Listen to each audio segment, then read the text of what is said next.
Alright, so here's my low mileage Canadian head off an EC motor. And see, it's got the 2-barrel carburetor, and it's missing the set of valves. I'll pop the cover off in a minute, and it's got a good distributor on it. Looks like it's just going to need some new points, and I'll just go through the working parts and re-lube everything. Here's the head bolts, and whenever you buy a head with these cars, guys, you got to get a matching cam gear. A cam gear and oil pump drive gear. This is the oil pump drive gear, because the two parts wear together. It's like a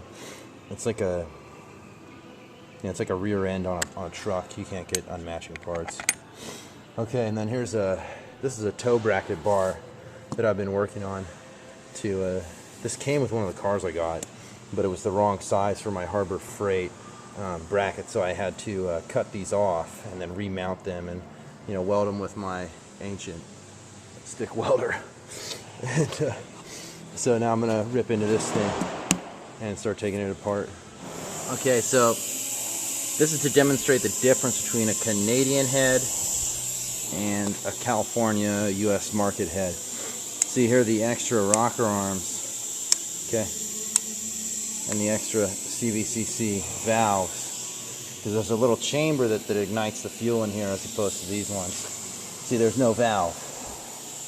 Okay, and the reason I'm ditching the CVCC head is because these springs are so freaking tiny that under high rev you'll float a valve, and under turbo application it's just not strong enough to close the valve fast enough, so it just creates all kinds of problems. And it's better just to omit the whole thing if you can, if you're going to tune one of these engines, and use a non-CVCC head. It's not going to pass California emissions, but I don't really give a shit, because I'm just going to do vintage racing in it.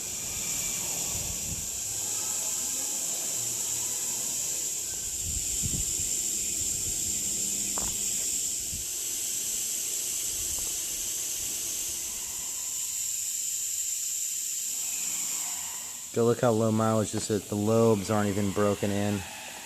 That's so sweet.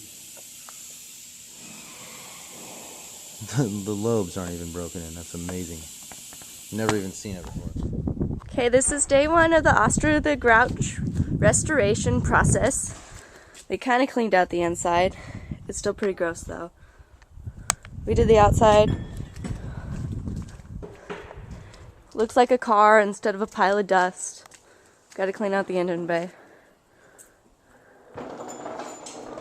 And that's all for now.